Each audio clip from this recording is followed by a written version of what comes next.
Welcome to the Tech Egg. Don't get scrambled. Enjoy the video. In this video, I will compare the Volkswagen GTI versus the Mazda 3. We'll dive into what makes each of these popular compact cars stand out. The GTI is renowned for its sporty performance, featuring a potent turbocharged engine that delivers an exhilarating ride. On the other hand, the Mazda 3 offers a more sophisticated feel, blending elegant design with a comfortable and upscale cabin. Let's explore which one might be the better fit for your driving style.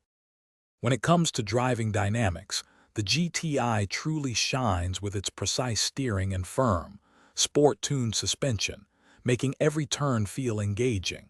It's built for those who love a spirited drive. The Mazda 3, however, prioritizes a more composed and refined experience, offering a smoother ride that absorbs road imperfections with ease. Inside, both vehicles provide comfortable seating, but the Mazda 3 often features a more premium material selection and a quieter cabin.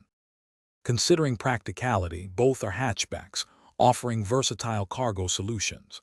The GTI provides a respectable 34.5 cubic feet of maximum cargo space with its rear seats folded. The Mazda 3 hatchback, however, offers even more, with up to 47.1 cubic feet, making it highly adaptable for various needs. In terms of running costs, the Mazda 3 generally boasts better fuel efficiency, achieving around 31 miles per gallon combined, compared to the GTI's approximately 27 miles per gallon combined. So which car is better?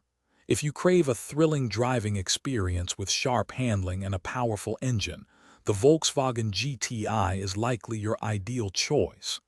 But if you value a sophisticated ride, a premium interior, excellent fuel economy, and more cargo versatility, the Mazda 3 stands out. Ultimately, your decision depends on your personal driving priorities. Don't forget to check the description below for a link to those fantastic leak-proof meal prep containers and other great deals. Thanks for watching. Consider subscribing if I helped unscramble your problems.